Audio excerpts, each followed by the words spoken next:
मला सौभाग्य लाभलं, एक भाग्य लागलं आजच्या प्रसंगी. ज्या गुणवंत आणि यशवंत विद्यार्थ्यांचा तुम्ही सत्कार केला, काळाची पावलं त्यांनी ओळखली, दिशा ओळखली, खडतर मेहनत घेतली आणि यश संपादन केलं. आणि हे यश म्हणजे पहिलं यश नाहीये, आयुष्यामध्ये खूप परीक्षा तुम्हाला द्यायच्या आहेत, जसं सरांनी सांगितलं. परंतु मला त्यांच्याबद्दल बोलायचं आहे की काही विद्यार्थी असे असतील की ज्यांचा आज इथे गौरव झालेला नाही. ज्यांचा गौरव झालेला आहे ते खरंच यशस्वी आहेत आणि ज्यांचा गौरव झालेला नाही ते अपयशी नाही आहे. फक्त तुम्ही दिलेली जी मार्काची मर्यादा होती ती मर्यादा ती प्राप्त करू शकले नाही, एवढाच फरक. आणि निसर्गानं कुठल्याही प्रकारचं डिस्क्रिमिनेशन केलेलं नाही. बुद्ध्यांक सगळ्यांकडे कमीत कमी 5%, 10% इकडे तिकडे असू शकतो. परंतु यशाची गुरुकिल्ली त्याच्यातच आहे की ज्यांचा गौरव नाही झाला त्यांच्यासाठी मला असं सांगावंसं वाटते आणि पालकांना सुद्धा असं मला सांगावं वाटते की हा विषय बुद्ध्यांकाचाच आहे का, तर नाही. मी तुम्हाला एक 5 घटक असे सांगतो की ते 5 घटकाच्या जोरावर अगदी 10वीला अनुत्तीर्ण झालेले, आता एक चित्रपट आला होता 12वी फेल म्हणून, फेल, ते IPS ऑफिसर झाले. म्हणजे कुठलाही अपयश हे यशामध्ये कुठल्याही स्तराला तुम्हाला पराभूत करण्याची शक्ती तुमच्या सर्वांमध्ये आहे. म्हणून कुठल्याही एका यशाला किंवा एका अपयशाला बळी न पडता तुम्ही जर ह्या 5 घटकाचा जर मागोवा घेतला तर कोणीही विद्यार्थी आपल्या जीवनामध्ये अत्यंत चांगल्या प्रमाणे यशस्वी होऊ शकतो. त्याला मी एक आईस्क्रीम फॉर्म्युला देते. आईस्क्रीम म्हणजे सगळ्याला लक्षात राहण्यासाठी. हे 5 घटक, समजा एखाद्याचा बुद्ध्यांक हा 90 असेल आणि एखाद्याचा 100 असेल तर 90 वाल्याने जर हे 5 घटक वाढले तर तो 100 बुद्ध्यांकाच्या पण पुढे जाऊ शकतो. हे पुश करणारे घटक आहे. त्याच्यातला जो आ आहे तो आत्मविश्वास. सर्वप्रथम तुम्हाला त्या विद्यार्थ्यामध्ये कसा आत्मविश्वास यायला पाहिजे की बस मी पहिला येऊ शकतो, ही शर्यत जिंकू शकतो, एवढा प्रचंड आत्मविश्वास त्याच्यामध्ये जागृत व्हायला पाहिजे. एक शेर खूप चांगला आहे, खुदी को कर बुलंद इतना, हर तकदीर के पहले खुदा बंदे को खुद पूछे कोण तेरी रजा क्या. सांग तुला काय पाहिजे. आत्मविश्वासाचं बळ ह्या शेर मध्ये असं सांगितलेलं आहे. विवेकानंदांची खूप आत्मविश्वासाबद्दल एक छोटीशी घटना आहे. एक प्रश्नपत्रिका असते आणि त्याच्यामध्ये नेहमी लिहिलेले असते, 10 प्रश्न दिलेले असतात, सॉल्व एनी 8, कुठलेही 8 सोडवा. विवेकानंदाचा आत्मविश्वास होता, त्यांनी 10चे 10 सोडले आणि वर लिहिले की कुठलेही 8 तपासा आणि मार्क पूर्णच्या पूर्ण. ह्याला म्हणतात आत्मविश्वास. आणि जोपर्यंत तुम्ही तो आत्मविश्वास जागृत करणार नाही, मग तुमचा बुद्ध्यांक 70 असू द्या, काही फरक पडत.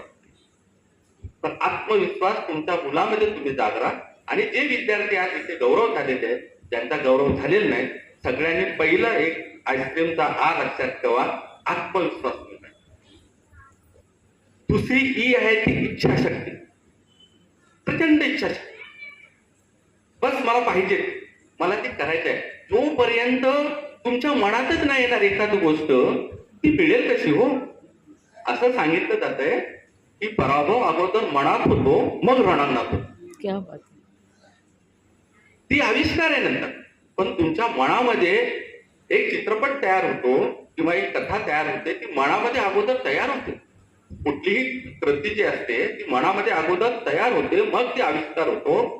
तुमच्या मनामध्ये ती इच्छाशक्ती अशी जागृत करायला पाहिजे. बस मला हे एकच पाहिजे. उठता बसता जागता. तुम्हाला लैला मजनूची कथा माहित असेल. प्रेम काय त्या दोघांनीच केलंय का. जगामध्ये खूप लोकांनी प्रेम केलं पण त्यांच्यासारखं प्रेम नाही केलं.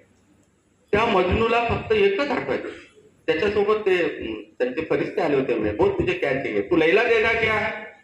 नाही मी लैला नाही देत, ती राजाची मुलगी होती ना, मग तुझं काहीच काम नाही.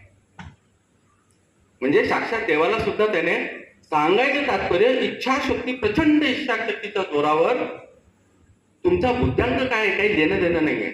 इच्छाशक्ती जर जागृत असेल तर तुम्ही कुठलंही यश संपादन करू शकता. क्रिया म्हणजे क्रियाशीलता. आत्मविश्वास आहे, इच्छाशक्ती आहे, कष्ट कोण घेणार? वाळूचे कण रगडिता तेलही गळे. एक यशस्वी IAS ऑफिसरची एक मुलाखत मी पाहिली. त्यांना सहज विचारलं गेले की तुमच्या यशस्वीचे 3 घटक सांगा मला, कसं का तुम्ही झाला? त्याने खूप सुंदर उत्तर दिलं. मेहनत, कठीण मेहनत, अत्यंत कठीण मेहनत. बस. क्या बात आहे. म्हणजे कठीण मेहनत, परिश्रमाला काही पर्याय नाही. अक्षरशः दगडाला सुद्धा पाझर फुटायला पाहिजे. इतकी कठीण मेहनत घेतलं तरच तुम्हाला यश प्राप्त होते. तुकाराम महाराजांनी आपल्याला सांगितलेलं आहे, असाध्य ते साध्य करिता सायास कारण अभ्यास होता. कुठलीही असाध्य गोष्ट जर कोणी म्हणत असेल आणि तुम्ही सायस म्हणजे कष्ट घेऊन त्याच्या मागे लागला तर कुठली गोष्ट असाध्य नाही असं तुकाराम महाराज आपल्या अभंगात सांगितलं. तर क्रियाशीलता आणि सातत्य त्याच्या. नुसतं 2 दिवस काय मुलांना आता ऐकतात मोटिवेशन जायला की लगे जाऊन ताकद भेटते ना. युट्यूबवर बरेच मोटिवेशन वगैरे येतात, परंतु त्याच्यात सातत्य टिकत नाही. कोणीतरी येतो आणि सांगतो कि कौन कहता है आसमान में छेद नहीं होता, कौन कहता है आसमान में छेद नहीं होता, एक पत्थर तो तबियत से उछालो यारो. आपल्याला वाटते की अरे हा सगळं शक्य आहे, परंतु नाही, त्यात सातत्य टिकवायला पाहिजे. मला बस करायचं आहे हे सातत्य रोज स्मरण करायला पाहिजे. पुढचा आहे तो सकारात्मक वृत्ती. सकारात्मक वृत्ती, पॉझिटिव्ह ऍटिट्यूड. तुम्हाला बस करायचं आहे, मला होणार आहे, माझ्याने शक्य आहे, हे पॉझिटिव्ह ऍटिट्यूड रोज म्हणल्यानंतर तुमच्या जीवनात किंवा तुमच्या कार्यामध्ये येणाऱ्या कुठल्याही अडचणी असू द्या, आईस्क्रीम जसा वितळतो ना तसा सगळ्या अडचणी गळून पडतात. मी गरीब आहे, माझी परिस्थिती नाही, घरात लाईट नाहीये, माझे आई वडिलांचे निव्वळ गप्पा. ह्या गोष्टीला काहीच अर्थ उरत नाही. जेव्हा तुम्हाला करायचं आहे ना, तुम्हाला करायचं आहे तर तुम्हाला धार. ते ओम शांति ओम मध्ये खूप सुंदर संवाद आहे. जिस चीज को पूरे शिद्दत से चाहो तो उसे मिलाने के लिए कायनात कोशिश करते है. ओम शांति ओम मध्ये शाहरुख खान पाठव. शिद्दत पाहिजे, सकारात्मक वृत्ती पाहिजे. तुम्हाला मदत करणारे 1000 हात पुढे, मार्गदर्शन करणारे 1000 हात पुढे येते. अशी ते कायनात मध्ये या निसर्गात त्याची शक्ती आहे की तुम्हाला असं मदत करणार. फक्त पॉझिटिव्ह वृत्ती ठेवा तुम्ही, सकारात्मक. आणि शेवटी जो आईस्क्रीमचा मोह आहे तो महत्वाकांक्षा, प्रचंड महत्वाकांक्षा. अहो तुम्ही 100 जर म्हणलात तर तुम्हाला 95-96 मिळेल. 60 म्हणल्यानंतर तुम्हाला 90 कसे मिळतील? APJ कलाम आपले राष्ट्रपती सांगायचे की स्वप्न बघा, आणि स्वप्न नुसतेच नाही, प्रचंड मोठे स्वप्न बघा. Low ambition is a crime. महत्वाकांक्षा छोटी ठेवणं हे अपराध आहे. आणि त्यांनी ते स्वप्न काय नेमकं त्यांनी APJ कलामने सांगितलेलं आहे की जे आपण झोपेत पाहतो ते स्वप्न नसून ज्याच्यामुळे झोप उडते त्याला स्वप्न म्हणतात. आपली झोप द्यायला पाहिजे. आणि आयुष्यामध्ये जेवढे यशस्वी लोक आहेत, IAS असू द्या, IPS असू द्या किंवा MPSC देणार असू द्या, महत्वाकांक्षा इतकी उच्च आणि स्वप्न फक्त जाता येता अभ्यास अभ्यास अभ्यास. आणि मग तुमचा बुद्ध्यांक मग 12th फेल असू द्या, 10th फेल असू द्या, 10वीला तुम्हाला अगदी 55% मार्क असू द्या. मार्क म्हणजे काय हो, तुम्ही लिहून आलेल्या गोष्टी असतात. पण तुमच्या मेंदूची एवढी शक्ती आहे, त्या शक्तीच्या जोरावर तुम्ही आयुष्यातलं कुठलंही यश अगदी योग्यरित्या संपादन करू शकता. ह्या प्रसंगी मी आणि तुमच्या मुलांना नेहमी प्रोत्साहित करायचं. बिलकुल आज ज्याचा गौरव न झाला, अरे तुझा नाही झाला, बघ त्याच्याच झाला, पवार सरांच्या मुलाचा झाला, काही नाही. ठीक आहे, एकमेव परीक्षा आहे, एकमेव यश आणि एकमेव ऑप्शन काहीच नसते. एक छोटीशी गोष्ट आहे. एका पालकानं आपल्या मुलाला सांगितलं की तू ह्या शर्यतीत पहिला आलास ना, मी तुला स्मार्ट वॉच देणार, तू पहिला यायला पाहिजे. मुलं असतात, पळला पळला पळला, पहिला काय नाही, 5वा आला, हिरमुसला. वडील आले, वा बेटा छान, तू पहिला आला, हे घे स्मार्ट वॉच. बरोबर रे पप्पा, मी पहिला नाही आलो, मी 5वा आलो. वडील सांगतात ते पुढचे 4 सोडून दे, तुझ्या मागे जे 45 आहेत, तू 45 मध्ये पहिला आलास. तू पहिला आलास. पण 45 मध्ये नाही आला, 50 मध्ये नाही आला, 45 मध्ये आला म्हणून तुला स्मार्ट वर्क एवढं प्रोत्साहित करा, पुढच्या वेळेस तो 50 मध्ये पण येणार.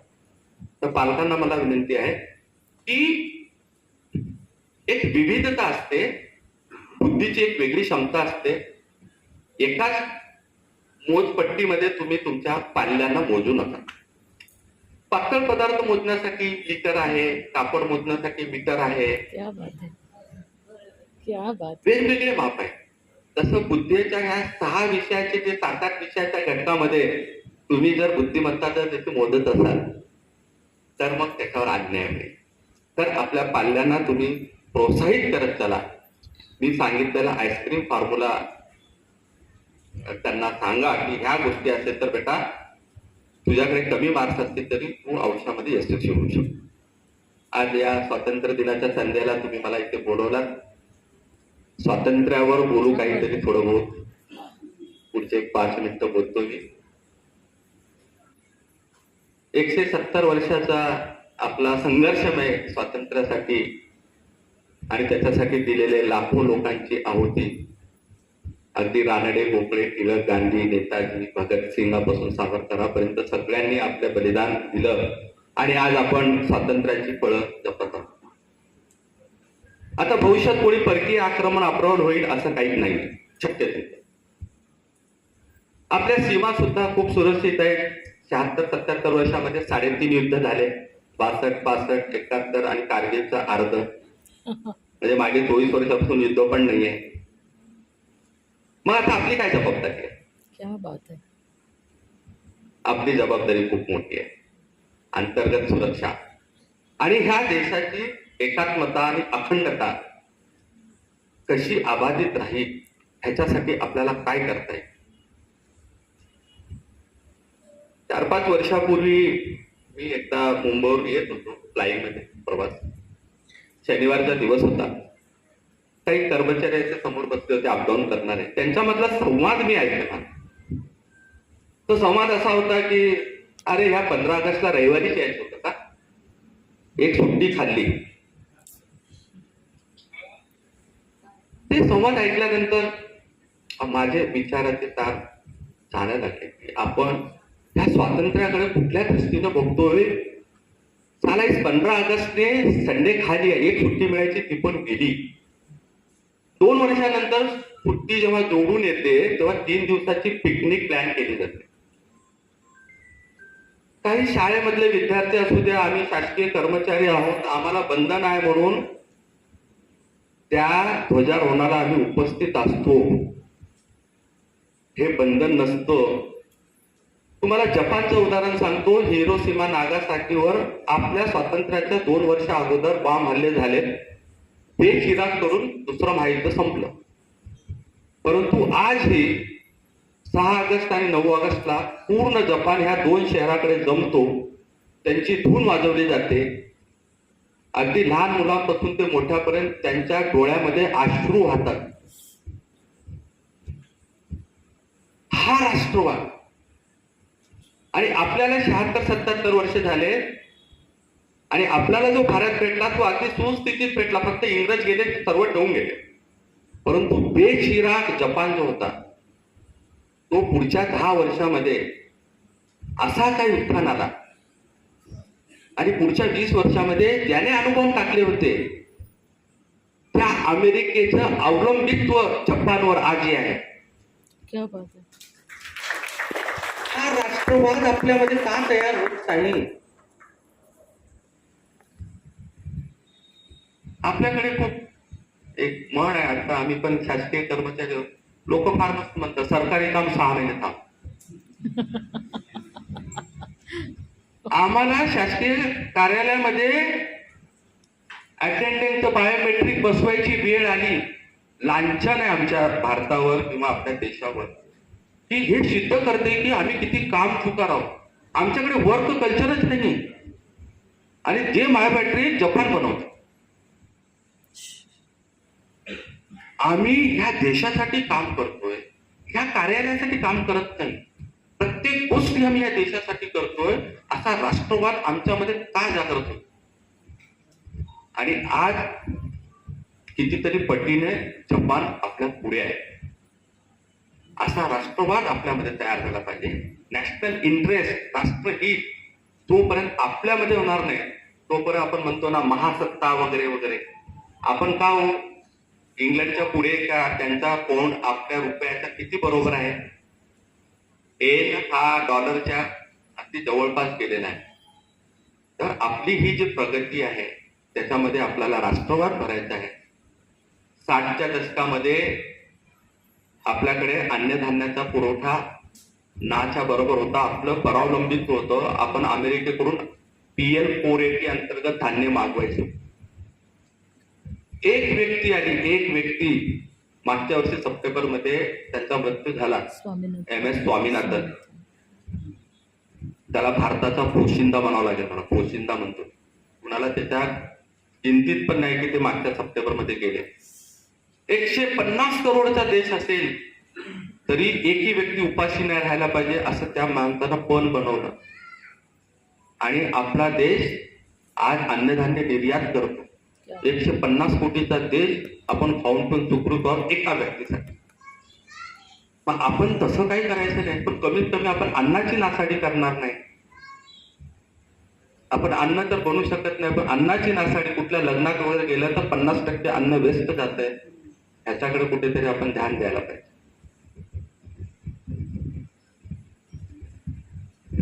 मोक्षगुंड विश्वेश्वरय्या, ज्याला फादर ऑफ इंजिनियर म्हणतो आपण, इंजिनियर डे साजरा करतो.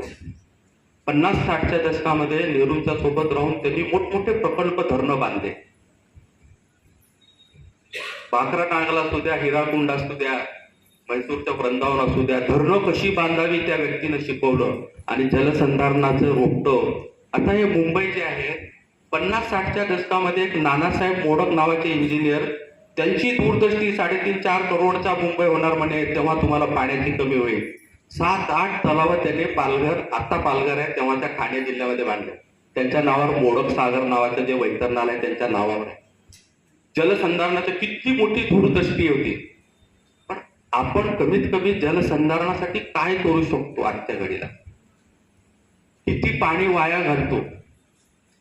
घरामध्ये जर पाण्याचा टपका पडत असेल तर तो तुमच्या हृदयावर पडायला पाहिजे.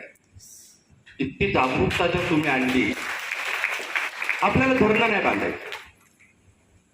प्रत्येक व्यक्तीनं जलसंधारणाचं काम करायला पाहिजे. आसाममध्ये 6 वर्षाचा पोरगा, असा पूर येतो आणि सगळी झाडे, प्राणी त्या पुरामध्ये वाहून जातात. मरलेले चित्रपट सगळे मृत्यू झालेले असतात पाहतो तो. आणि वडिलांना सांगतो की मला आता शाळा शिकायची नाही, मला हे जंगल उभा करायचं आहे. वडील म्हणले अरे वेळे हे तुझं काम नाही. नाही म्हणे तुझंच काम आहे, मग तू घर सोड. 7-8 वर्षाचा मुलगा घर सोडतो आणि मला जंगल उभा करायचं आहे. आणि तो कृत्रिम जंगल उभा करतो. आज ही मोगलाई जंगल नावाचं आसामला जंगल आहे, पहिलं कृत्रिम जंगल आहे. कितीतरी 1000 हेक्टरवर त्याने आता पूर्ण फॅमिली काम करते आणि त्याने जंगल उभारलं. तिथे हत्ती, घोडे, सिंह, गाढव पासून सगळी विविधता. जगातलं एकमेव कृत्रिम जंगल आहे. त्या व्यक्तीचं नाव आहे पेयांग जडाऊ. त्याला फॉरेस्ट मॅन ऑफ इंडिया म्हणून अवॉर्ड मिळाला. बेंगळुरूला एक आता 112 वर्षाची वृद्ध आहे, तिचं नाव आहे थिमक्का. तिला मुलबाळ होत नव्हतं, कंटाळली, गरीब. मग त्या दोन्ही जोडप्याने एक झाड लावलं. त्या झाडावर प्रेम करायला सुरुवात केली. झाड मोठं झालं आणि त्यांना बरं वाटलं. पुढे पुढे त्यांनी झाडच लावायचं काम केलं. त्या थिमक्काला पद्मश्री अवॉर्ड मिळालं आणि त्यांनी 1 लाख वडाची झाडं बेंगलोर हायवेवर लावली. आम्हाला त्या पेयांग जडाऊ सारखं जंगल उभा करायचं नाही, परंतु आपल्या दारात असेल तो कुठलं झाड असेल त्याचं आपल्या परीनं काय संरक्षण करता येते का? त्या झाडासाठी आपल्याला काय करता येईल का? कमीत कमी त्याचं नासधूस करता येणार नाही का? किंवा जळणासाठी वगैरे झाडं वगैरे जाळले जातात, किंवा पेपरचं आपण जे वर्तमानपत्राचे पेपर किंवा आपल्या पेपरचं काही जतन करता येईल का? टिश्यू पेपर कमीत कमी वापरता येईल का? असा कुठंतरी विचार व्हायला. ज्या राजस्थानमध्ये पाण्याचं दुर्भिक्ष होतं 100 वर्ष तिथून मायग्रेशन व्हायचे. आपल्या पालघर परिसरामध्ये खूप मारवाडी आहेत. कशामुळे आले असतील? पाणी नसल्यामुळे. राजेंद्र सिंग नावाचा एक व्यक्ती तिथे जातो, अगदी कावडनं पाणी घेऊन झाडं लावायला सुरुवात करतो, छोटे छोटे कालवे तळे तयार करतो. आज राजस्थानला पाऊस पडतो, तिथले सगळे तळे भरलेले आहेत आणि मायग्रेशन मागील 20 वर्षापासून थांबलेलं आहे. राजस्थानचं पूर्ण हवामानच तो व्यक्ती बदलून टाकतो. त्याला जलपुरुष म्हणतात. Waterman of India Rajendra Singh. बोईसरला आले होते ते 2 वर्षापूर्वी.